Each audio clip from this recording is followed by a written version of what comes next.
नमस्कार, जय हिंद, वंदे मातरम। स्वागत है आप सभी का बिहार के सबसे बड़े न्यूज चैनल में। तो चलिए दोस्तों, नजर डालते हैं बिहार के मुख्य समाचार के साथ साथ बिहार राज्य की आज की बड़ी खबरों पर।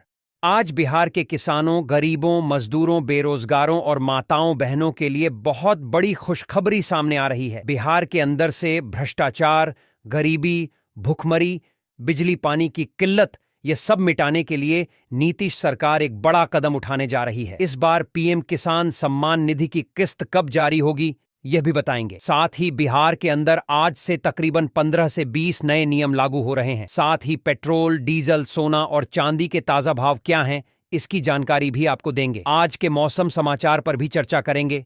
साथ ही बिहार की आज की तमाम बड़ी घोषणाओं और बड़ी खबरों के बारे में विस्तार से जानेंगे। अगर आप बिहार के रहने वाले हैं तो हमारे इस चैनल को सब्सक्राइब जरूर कीजिए, ताकि आपको बिहार की तमाम बड़ी खबरें सबसे पहले देखने को मिले। और इसी के साथ आपको सरकार की तरफ से जिन जिन योजनाओं का लाभ मिल रहा है, उन सभी योजनाओं से आपको बाहर निकाल दिया जाएगा, यानी कि आपको किसी भी योजना का लाभ नहीं मिलेगा।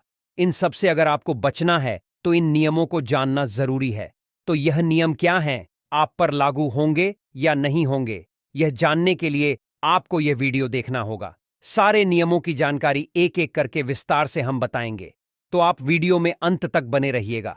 आपके फायदे की सारी खबरें आपको विस्तार पूर्वक जानने को मिलने वाली हैं। तो चलिए आपको आज की महत्वपूर्ण और बड़ी खबरों एक एक करके बता देते हैं। किसान मोबाइल या साधारण फोन के माध्यम से अपनी मातृभाषा में जानकारी हासिल कर सकेंगे। यह पहल खेती को सरल बनाने और सही फैसले लेने में सहायक होगी। भारत और फ्रांस के बीच रक्षा तथा तकनीकी क्षेत्र में कई अहम समझौतों पर सहमति बनी है। दोनों देशों ने रणनीतिक सहयोग को और गहरा करने का संकल्प लिया है। अमेरिकी वीजा के लिए प्रतीक्षा अवधि अभी भी लंबी बनी हुई है। चेन्नई और मुंबई में आवेदकों को कई महीनों तक अपॉइंटमेंट नहीं मिल पा रही है। प्रमुख मोहन भागवत ने लखनऊ में आयोजित कार्यक्रम में कहा कि हिंदू समाज को कम से कम 3 बच्चों का संकल्प लेना चाहिए। इस बयान के बाद व्यापक चर्चा शुरू हो गई है। होली के मद्देनजर रेलवे ने सुल्तानपुर, वाराणसी और गोरखपुर से विशेष ट्रेनों का संचालन शुरू किया है। इससे लंबी दूरी की यात्रा करने वाले यात्रियों को बड़ी राहत मिलेगी। केजीएमयू के चिकित्सकों ने चेतावनी दी है कि पत्ता गोभी का अत्यधिक सेवन थायराइड मरीजों के लिए हानिकारक हो सकता है, इसलिए संतुलित आहार अपनाना जरूरी है। यूनिवर्सिटी प्रशासन ने सफाई दी कि रोबोट खरीदा गया था, विकसित नहीं किया गया। डेवलप और डेवलपमेंट शब्दों को लेकर भ्रम से विवाद बढ़ा और अंततः स्टॉल हटाया गया। किसानों के लिए एआई आधारित भारत विस्तार सेवा की शुरुआत की गई है। एक फोन कॉल पर मौसम पूर्वानुमान, मंडी भाव और खेती से जुड़ी जरूरी जानकारी उपलब्ध होगी। कनाडा सरकार ने नियमों के उल्लंघन के आरोप में कई भारतीय नागरिकों को देश से वापस भेज दिया है। सरकार के अनुसार निष्कासित किए गए कुछ लोगों पर कानूनी मामले लंबित थे और आगे भी सख्त कार्रवाई जारी रखने की बात कही गई है। फ्लाइट में पावर बैंक के इस्तेमाल, ज्वलनशील वस्तुओं और अनावश्यक व्हीलचेयर सुविधा को लेकर नए दिशा निर्देश लागू किए गए हैं। सुरक्षा नियमों के उल्लंघन पर तत्काल कार्रवाई होगी। प्रधानमंत्री ने स्पष्ट किया कि भारत एआई का सिर्फ उपभोक्ता नहीं, बल्कि वैश्विक निर्माता बनने की दिशा में आगे बढ़ेगा। लक्ष्य है 2047 तक देश को एआई महाशक्ति के रूप में स्थापित करना। फ्रांस के राष्ट्रपति इमैनुअल मैक्रों ने भारत यात्रा के दौरान प्रधानमंत्री नरेंद्र मोदी के साथ एआई आधारित तस्वीर साझा की और तकनीकी साझेदारी को नई ऊंचाई देने पर बल दिया। रक्षा क्षेत्र में राफेल सौदे और संयुक्त हेलीकॉप्टर निर्माण परियोजना से फ्रांस भारत का प्रमुख रणनीतिक साझेदार बन सकता है। रूस की घटती भूमिका के बीच यह बदलाव महत्वपूर्ण माना जा रहा है। परिवार और समर्थकों की अपील के बाद उपचार की अनुमति दी गई है। सरकार स्वास्थ्य सामान्य बता रही है, जबकि विपक्ष इसे गंभीर मामला मान रहा है। जांच रिपोर्ट के बाद स्थिति स्पष्ट होने की उम्मीद है। अमेरिका और जापान के बीच $550 अरब की बड़ी निवेश डील पर सहमति बनी है। मैन्युफैक्चरिंग, ऊर्जा और क्रिटिकल मिनरल्स में निवेश कर अमेरिका अपना औद्योगिक आधार मजबूत करेगा। दिल्ली में 15 दिनों के भीतर 800 लोगों के लापता होने की खबरों पर विवाद जारी है। पुलिस इसे अफवाह बता रही है, जबकि महिलाएं सुरक्षा, प्रदूषण और बेरोजगारी जैसे मुद्दों पर सवाल उठा रही हैं। कल गोटिया यूनिवर्सिटी के एआई समिट में चीनी रोबोटिक डॉग को लेकर विवाद खड़ा हो गया। विपक्ष ने इसे अव्यवस्था और प्रचार का माध्यम बताते हुए सरकार पर निशाना साधा।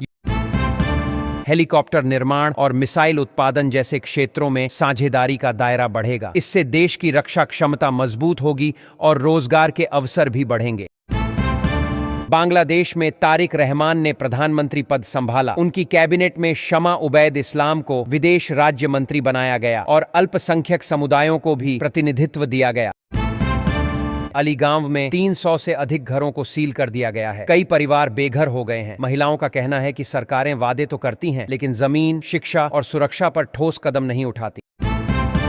इस समझौते से भारत को मैन्युफैक्चरिंग और सेमीकंडक्टर प्रतिस्पर्धा में चुनौती मिल सकती है। हालांकि सस्ते तेल और रणनीतिक सहयोग से नए अवसर भी उभर सकते हैं। बढ़ती महंगाई और शिक्षा तथा स्वास्थ्य पर बढ़ते खर्च को देखते हुए अधिक बच्चों का पालन पोषण चुनौतीपूर्ण होता जा रहा है। ऐसे में अंतिम निर्णय व्यक्तिगत परिस्थितियों पर निर्भर करेगा। इमरान खान की तबीयत बिगड़ने के बाद उन्हें जेल से अस्पताल स्थानांतरित किया गया। आंखों की रोशनी 85% तक घटने का दावा किया गया है और विस्तृत चिकित्सीय जांच की तैयारी है। हवाई यात्रा के दौरान बदसलूकी, हिंसा या नशे में हंगामा करने पर सरकार ने कड़े नियम लागू किए हैं। दोषी यात्रियों पर 30 दिन से लेकर आजीवन प्रतिबंध तक लगाया जा सकेगा। खलील उर रहमान को विदेश मंत्री नियुक्त किया गया है। उनके चयन से विदेश नीति में संभावित बदलाव और सेना प्रमुख के साथ संबंधों को लेकर अटकलें तेज हो गई हैं। सुप्रीम कोर्ट ने तमिलनाडु में सबको मुफ्त बिजली देने की योजना पर सवाल उठाए। अदालत ने पूछा कि फ्री सुविधाएं बांटने से विकास कार्यों के लिए संसाधन कैसे बचेंगे। घटना के बाद बजरंग दल के कार्यकर्ता थाने पहुंचे, जहां पुलिस से झड़प हो गई। कुछ कार्यकर्ताओं को हिरासत में लिया गया है। पुलिस सीसीटीवी फुटेज के आधार पर जांच कर रही है। शेयर बायबैक पर कैपिटल गेन टैक्स और फ्यूचर्स ओएसटी में बढ़ोतरी होगी। बिना ऑडिट वाले व्यवसायों के लिए आयकर रिटर्न दाखिल करने की अंतिम तिथि 31 अगस्त तक बढ़ा दी गई है। केरल चुनाव से पहले प्रधानमंत्री ने शेख अब्बू बकर से मुलाकात की। सामाजिक सद्भाव और शिक्षा जैसे मुद्दों पर विस्तृत चर्चा हुई। इसे अहम राजनीतिक संदेश के रूप में देखा जा रहा है। उज्जैन में कोचिंग संचालक अजय पर कथित रूप से हफ्ता मांगने के विवाद में हमला किया गया। घायल अजय को अस्पताल में भर्ती कराया गया है। पुलिस ने मामला दर्ज कर जांच शुरू कर दी है। सरकार ने भुगतान की तैयारियां पूरी होने का दावा किया है। आधिकारिक तारीख जल्द घोषित की जाएगी। अनुमान है कि फरवरी के अंत या होली से पहले राशि किसानों के खातों में पहुंचेगी। 1 अप्रैल 2026 से छोटे नकद लेन देन, होटल बिल, वाहन और संपत्ति खरीद में पैन से जुड़ी राहत मिलेगी। बच्चों की पढ़ाई पर टैक्स छूट बढ़ाने का प्रावधान भी किया गया है। ग्रैंड मुफ्ती एक प्रभावशाली सुन्नी नेता माने जाते हैं, जिन्होंने कट्टरपंथ का खुलकर विरोध किया और निमिषा प्रिया मामले में भूमिका निभाई। इस मुलाकात को चुनावी रणनीति से जोड़कर देखा जा रहा है। वंदे भारत ट्रेन में सीलबंद प्लास्टिक पैकेट को माइक्रोवेव कर परोसने पर यात्री अवनी बंसल ने सवाल उठाए। वीडियो वायरल होने के बाद आईआरसीटीसी ने माफी जारी की। सरकार ने कहा कि अधिकारी ओबीसी वर्ग से हैं, इसलिए उन्हें निशाना बनाया जा रहा है। हालांकि यात्रा का खर्च और उद्देश्य अब तक स्पष्ट नहीं हो पाया है। सोशल मीडिया पर स्वास्थ्य और सुरक्षा को लेकर बहस तेज हो गई है। लोगों ने सार्वजनिक स्पष्टीकरण और प्लास्टिक में गर्म भोजन परोसने की प्रक्रिया की जांच की मांग की है। कोर्ट ने सरकारों को रोजगार सृजन पर ध्यान देने की सलाह दी। बिना भेदभाव सभी को मुफ्त सुविधाएं देने की नीति पर चिंता जताई और चुनाव से पहले की घोषणाओं पर भी सवाल खड़े किए। देश के 6 राज्यों में 20 से 24 फरवरी तक बारिश का अलर्ट जारी किया गया है। उत्तराखंड और हिमाचल प्रदेश समेत कई क्षेत्रों में गरज चमक और तापमान में गिरावट की संभावना है। अमेरिकी सेना को तैयार बताया जा रहा है, लेकिन इजरायल की सुरक्षा और ईरान की मिसाइल क्षमता को देखते हुए अंतिम निर्णय फिलहाल टाला जा रहा है। फरवरी के पहले 10 दिनों में सऊदी अरब भारत का सबसे बड़ा तेल आपूर्तिकर्ता बना। प्रतिदिन 11,03,000 बैरल आपूर्ति कर उसने रूस को पीछे छोड़ दिया। बिहार में IAS नीलेश देवरे के परिवार सहित चार्टर्ड विमान से यात्रा करने पर विवाद खड़ा हो गया। विपक्ष ने खर्च और वैधता पर सवाल उठाए। सरकार ने आरोपों पर सफाई दी।